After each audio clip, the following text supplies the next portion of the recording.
गंगा में गंदगी फैलाने वाली कंपनियों पर अब तक की सबसे बड़ी कार्रवाई। वाराणसी में रमना एसटीपी पर 3 करोड़ का जुर्माना, जांच के दौरान तय मानक नहीं पाया गया। दिल्ली एनसीआर में एनजीटी ने 30 नवंबर तक लगाई पटाखे जलाने पर रोक। जिन राज्यों में एयर क्वालिटी ठीक है वहां पर कोई रोक नहीं। पीएम मोदी ने वाराणसी को 614 करोड़ रुपए की योजनाओं की दी सौगात। लोगों से की लोकल फॉर वोकल दिवाली मनाने की अपील। वीडियो कॉन्फ्रेंसिंग के जरिए सीएम योगी भी कार्यक्रम में जुड़े।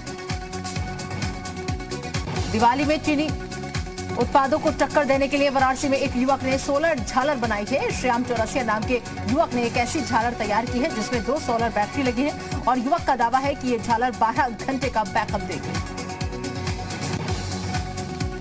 आजमगढ़ में ग्राम प्रधान के चुनाव की रंजिश में एक मिठाई कारोबारी की गोली मार दी गई।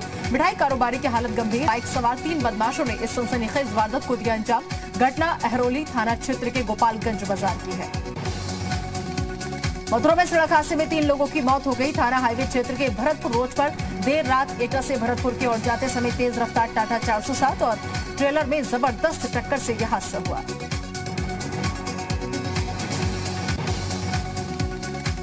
मथुरा के कैलाश नगर से सामने आई है एक खबर। मथुरा में गाय की चोरी की सीसीटीवी तस्वीरें देखकर हैरान हो जाएंगे। चोर लाखों की गाड़ी से आए और गाय को उसी गाड़ी में डालकर ले गए। गाजीपुर में बाहुबली मुख्तार अंसारी पर फिर से प्रशासन का डंडा चला। जिला प्रशासन ने मुख्तार अंसारी के 1 करोड़ 38 लाख की संपत्ति को कुर्क किया। ये प्रॉपर्टी मुख्तार अंसारी के बेटे अब्बास अंसारी के नाम से थी। अयोध्या में बाबरी मस्जिद के पूर्व पक्षकार रहे इकबाल अंसारी ने एक बार फिर भाईचारे का संदेश दिया। उन्होंने कहा कि हिंदुओं के साथ साथ मुस्लिमों को भी अपने घरों में दिए जलाकर दीपावली मनानी चाहिए। केदारनाथ धाम की यात्रा अंतिम चरण में है। 16 नवंबर को सुबह 8:30 बजे केदारनाथ धाम के कपाट बंद हो जाएंगे और यही वजह है कि अब धाम में बाबा के भक्तों की भीड़ उमड़ रही है। उत्तराखंड राज्य स्थापना दिवस के मौके पर सीएम त्रिवेंद्र सिंह रावत गैरसैंण पहुंचे। भराड़ीसैंण के विधानसभा परिसर में सीएम त्रिवेंद्र सिंह रावत ने पुलिस परेड की सलामी ली। उत्तराखंड राज्य स्थापना दिवस के मौके पर कृषि मंत्री सुबोध उनियाल पौड़ी पहुंचे। यहां रंगारंग सांस्कृतिक कार्यक्रमों के साथ राज्य स्थापना दिवस मनाया। रामलीला मैदान में उन्होंने ध्वजारोहण कर प्रदेशवासियों को 21वें राज्य स्थापना दिवस की बधाई दी। बागेश्वर में राज्य स्थापना दिवस सादगी के साथ मनाया गया। मंत्री रेखा आर्या ने आंदोलनकारियों और राज्य के लिए बलिदान देने वाले शहीदों के परिजनों को शॉल ओढ़ाकर सम्मानित किया। उत्तराखंड के गठन के 20 साल पूरे होने पर कांग्रेस बीजेपी में जुबानी जंग। कांग्रेस का आरोप, सरकार का कोई विजन नहीं। बीजेपी का पलटवार, कहा अभी जो काम कर रहे हैं वो 20 सालों में नहीं हुए। बदायूं के इस्लामनगर थाना इलाके में खून से लथपथ युवक का शव मिला। परिजनों ने जताई हत्या की आशंका। पुलिस ने शव को पोस्टमार्टम के लिए भेजा। लखीमपुर खीरी के थाना ईसानगर इलाके में बेहोशी की हालत में मिला युवक। अस्पताल में डॉक्टर्स ने मृत घोषित किया। पुलिस मामले की तफ्तीश में जुटी। गोरखपुर में चैन स्नैचिंग के 3 आरोपियों को पुलिस ने किया गिरफ्तार। आरोपियों के पास से 1 तमंचा, कारतूस, सोने की 4 चेन बरामद।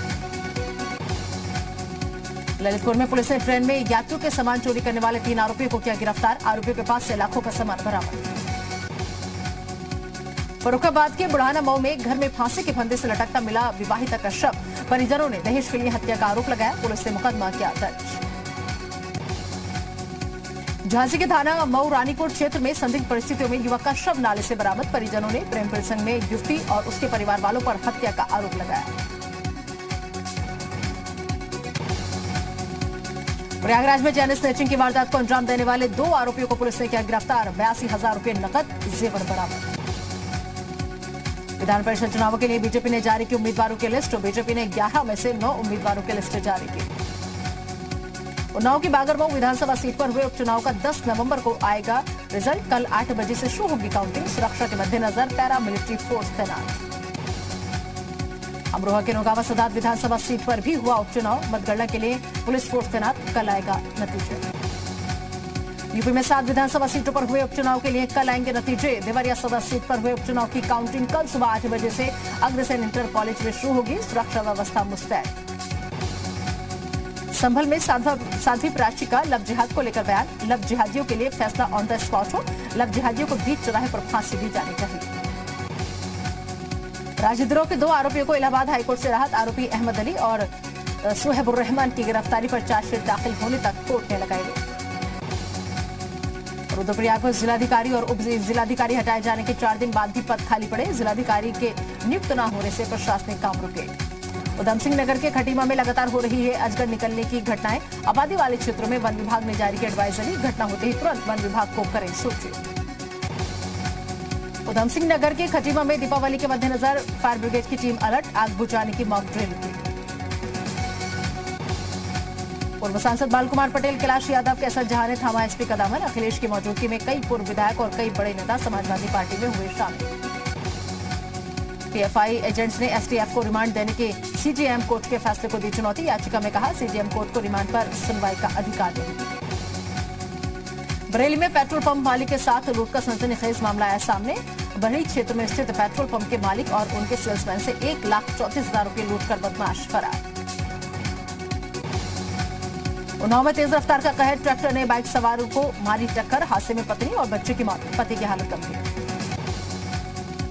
लखनऊ में यूपीएससी के अभ्यर्थियों ने सीएम आवास के पास किया प्रदर्शन। अभ्यर्थियों का आरोप, भर्ती प्रक्रिया पूरी होने के बावजूद नियुक्ति नहीं की गई।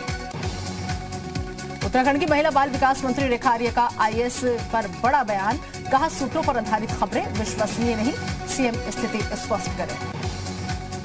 यूपी पुलिस का ऑपरेशन क्लीन जारी। प्रयागराज में बदमाशों को पकड़ने गई पुलिस और सर्विलांस की टीम की बदमाशों के साथ मुठभेड़। एक बदमाश के पैर में लगी गोली। पुलिस ने 3 आरोपियों को किया गिरफ्तार। दिल्ली यूनिवर्सिटी में लेडी श्री राम कॉलेज की छात्रा ने की खुदकुशी। छात्रा ने आर्थिक तंगी की वजह से की खुदकुशी। भदोही से बीजेपी सांसद रमेश चंद्र बिंद ने मांगी गई 10 लाख की रंगदारी। न देने पर बेटे सहित जान से मारने की मिली धमकी। लखनऊ में एफआईआर दर्ज। हाथरस में जिला अस्पताल के बाहर 2 सांड आपस में भिड़े। सांड लड़ते हुए पास की दुकान में घुस गए। गनीमत रही कि दुकान में मौजूद दुकानदार और ग्राहकों को किसी तरह की चोट नहीं आई। जालौन में मामूली विवाद को लेकर छात्रों के 2 गुट आपस में भिड़े। दोनों गुटों के बीच जमकर लात घूंसे और लाठी डंडे चले। मौके पर पहुंचे दरोगा ने छात्रों के साथ मारपीट की। हाथरस में यमुना एक्सप्रेस वे पर धुंध की वजह से 8 गाड़ियां आपस में भिड़ी। हादसे में 2 लोगों की मौत जबकि 7 लोग गंभीर रूप से घायल।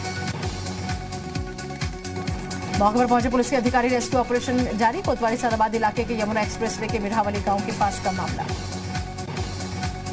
दिल्ली में विश्व हिंदू परिषद की केंद्रीय मार्गदर्शक मंडल की 2 दिवसीय बैठक कल से होगी शुरू। बैठक विश्व जागृति मिशन आनंद धाम में होगी, जिसमें देश भर के संत होंगे शामिल।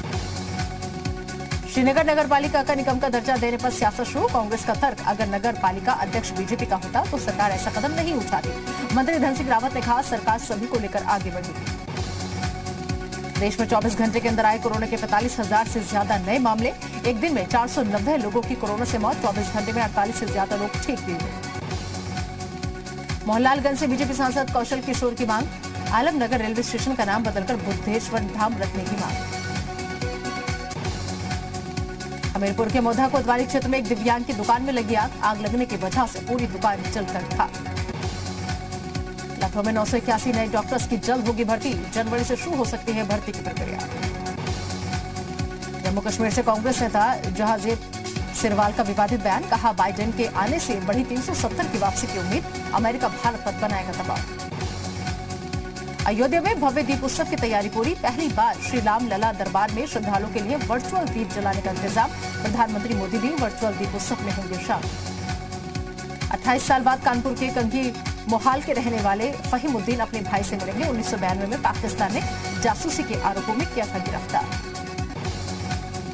पीएम नरेंद्र मोदी 12 नवंबर को जेएनयू परिसर में स्वामी विवेकानंद की प्रतिमा का करेंगे अनावरण। विश्वविद्यालय के कुलपति ने दी जानकारी।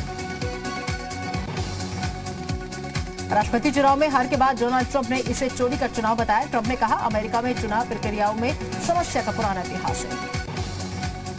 अमेरिका में बाइडेन के निर्वाचित होने का बाजार ने किया स्वागत। हफ्ते के पहले दिन शेयर बाजार में दिखी तेजी। सेंसेक्स 650 अंक चढ़कर 42,543 पहुंचा। फिल्म सूरज पर मंगलभारी में 7 अलग अलग किरदार में दिखेंगे मनोज वाजपेयी। फिल्म में दिलजीत दोसांझ और फातिमा शेख भी आएंगे नजर। आरबीआई के पूर्व गवर्नर बिमल जालान ने नए प्रोत्साहन पैकेज को बताया गैर जरूरी। कहा पहले घोषित किए गए पैकेज की पूरी राशि खर्च की जाए। इरकॉन इंटरनेशनल की 15% हिस्सेदारी बेच सकती है सरकार। फिलहाल 89.18% सरकार की है हिस्सेदारी। एप्पल इंडिया का मुनाफा बढ़कर 926 करोड़ पहुंचा। रेवेन्यू भी 29% बढ़कर 13,756 करोड़ रुपए रहा।